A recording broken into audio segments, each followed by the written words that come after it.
नितोंगा समय रे जहाँ का नोआ कैलेंडर नोआ दो हाँ नेसा कैलेंडर करना इनखान नोआ जहाँ दो अंग्रेजी साल लेकाते जहाँ दो 2026 ना नोए ना आर मेन गाना पेपुन महा तायम खान के नोआ दो ना सेटरो करना इनखान नोआ मिटें नवा कैलेंडर करना जहाँ दो नोआ रे प्रचार प्रसार नितोंग अड़ी कम के मेना 13 करोड़ गान आदिवासी भारत रे मेना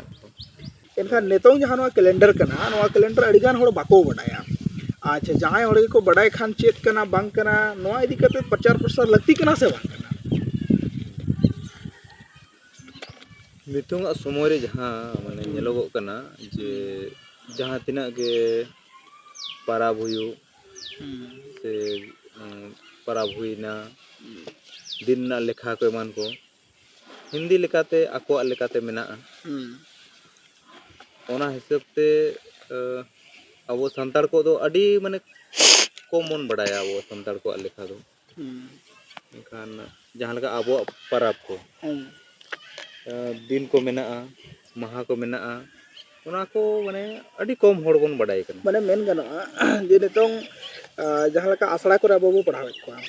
आसड़ा रे बो पढ़ावे को अब महा बो लई को कना जे अब दो याय महा मेना जहाँ दो सिंगे महा ओते महा बाले महा सगुन महा सर्दी महा जारुम महा योम महा साउते हपराम को लई लेका दे चांदो होना बो लई को कन जहाँ दो माघ चांदो अब पहिलो माघ कना ओना कते दो फागुन चांदो जहाँ दो बाहा चांदो हबो मेता कना ओना कते चैत चांदो बैसाख चांदो झेठ आषाढ़ सान भादर दसाई सोहराय आंघाण और मुचाद रे पुस नवा कैलेंडर जहाँ बनावा कना नवा कैलेंडर जहाँ का पढ़ाव लेखन अड़ीगान जिनिस नोडे गेल नामो कना जहाँ का पहिलो जिनिस तो नवा कना जे नोडे मेनिआय जहाँ 1977 रे बेतकुंद्री जहाँ दो बंगाल रे खेरवाड़ जहाँ दो संताड़ बंगा बुरु पराब पुनई सगुन केदा को ओना ऑक्टोर खन कना बंगाल ना अड़ी सटाव के मेना जहाँ नितोंग नोडे बेतकुंद्री डही जहाँ कना नवा दो ना अड़ी झाड़ग्राम अगल बगल रे जिनिस कना एनखान नितोंग खन मेन गानो खान अबो सटाव रे मेना एनखान नवा मेन गानो बिहार बंगाल आसाम उड़ीसा ओना साथे को लैया जे नेपाल करे खन भूटान करे खन बांग्लादेश करे खन हर को आदिवासी संताड़ को हेज लेना ओना मिदुन रे ओना ना मिदुन जहाँ पे माह को दोहो ले जहाँ दो फरवरी महीने रे पालन ताहे कना नोआ रे पे माह ना मिदुन रे जहाँ लका बो नेल ले जे गुरु गोंके मारांग पेड़ा लेकाते ताहे कना ए ज्योति बसु हो हेज लेना ए शिबू सोरेन हो को नेता लेदेया और ओंडे खन के ना झारखंड आंदोलन आरो दोहरा बृहत रुवाड़िना ओना को बो नेल किया एखा नोआ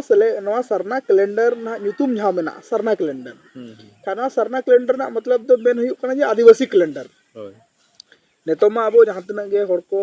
मेना बना नोआ माना अंग्रेजी कैलेंडर ते ना बो चला कना जहाँ दो जनवरी फरवरी मेना ओना रे जनवरी रे जहाँ दो 31 डेज मेना फरवरी रे 28 या 29 डेज हुयुग कना मार्च रे 31 डेज नोंका ना हुई इदी कना एनखान अबुआ लेकाते लेखा दो पालन गोटा गुटी के मेना जहाँ हपड़ाम को लई बड़ाय ताहेना जे चांदो जखन गोल उतरवा एनखान दो अब दो ओना दो कुनामी बो मेता और चांदो किचाक काते चाबा आय एनखान ओना दो अमावस्या से अमस मेनते बो मेता खान नोआ जिनिस नितोंगा समय रे गिद्रे को बाको बड़ाया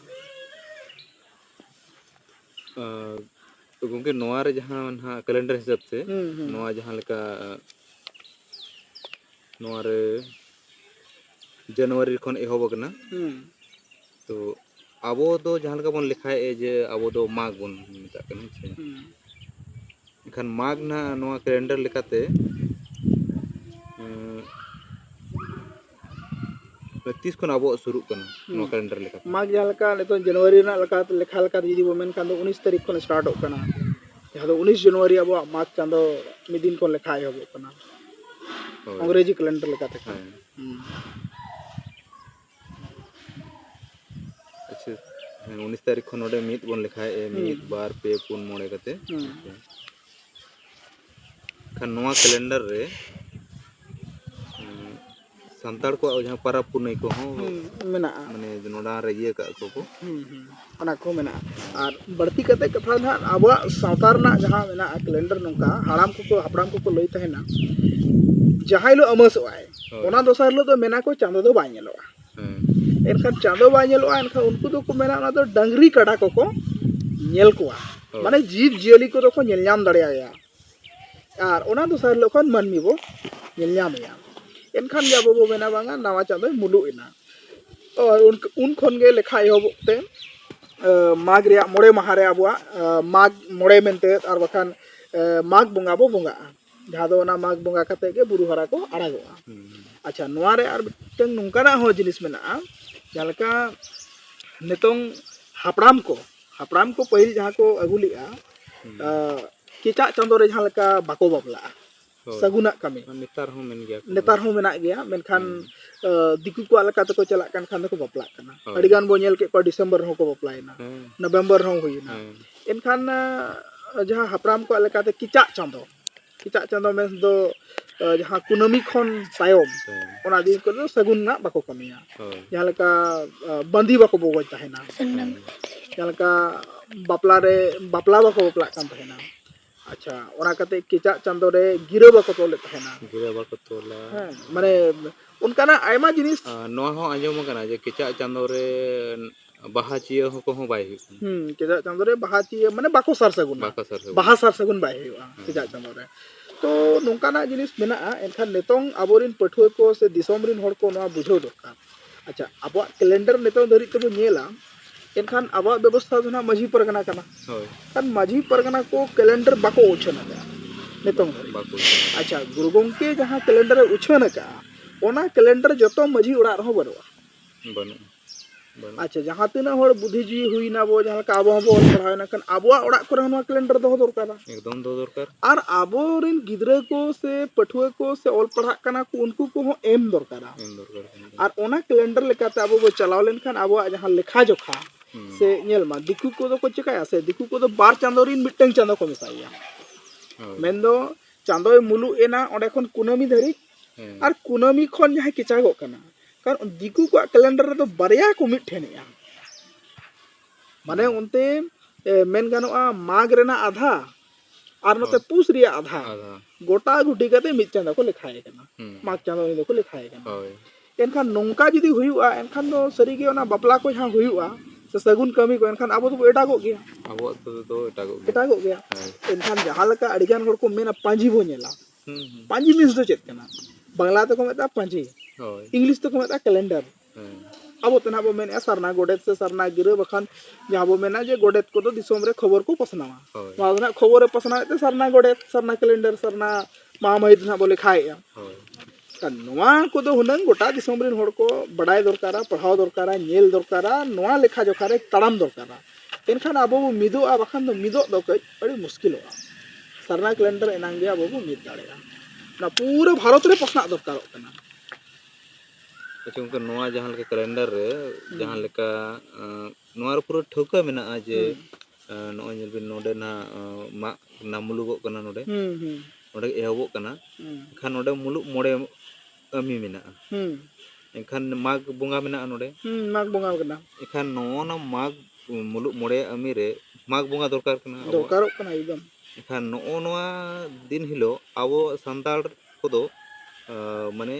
बाको बोंगा कना को हाना नवा दिन रे बोंगा कना नोआ रे कारण नो जहां बो मेनिया जे दिकु को होड़ धार ते तड़ाम लेखान ओना हुयु किया दोसर कथा नवा कना दिकु को के को चेदा बोना गुरुवार दिन बाको बोंगाया दिकु होड़ को चेदा बोना एनखान जुदी हो मोड़े महा गुरुवार दिन हुयु कना एनखान अडिगान आतुर दो को ना बांगा तेन दो बादा अब दो सेदाय खन गुरुवार बाबो बोंगा उनका को मेना हालांकि उनी 20 साल मरांग रिया कथा बाय उहेर दाड़या 20 साल माडी मरांग कथा कना मोड़े सरमा मणा रे कथा बाय उहेरा नोंका हो अतु नेल हुय कना एनखान ओना कना दोसर कथा दो कना जे जहां सरस्वती पूजा या को नोआ रे अबोरिन होड़ को गेसेरा कना जहां खातिर ते अबवा ओना हुनंग परिवर्तन हुई दरकार चेदाते अबो दो मूर्ति पूजक दो बांग कना बो आर ओना बांग हुई दरकार मेन गानोआ नोआ कथा दो माझी को बुझाव हुआ चेदाते उनको गना को दिन या ना अतु रे जहाना नेडा महाय या को जे हांडी का हिलो बो हरा माघ बंगा तबो का हिलो कना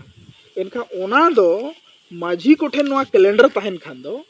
माझी कोठे नोआ तहन खान दो मीत नेडा महारे बोंगा बुरु पूरा भारत रिन संताड़ को बोंगा एनखान पूरा भारत रिन संताड़ को यदि मीत नेडा महारे को बोंगायना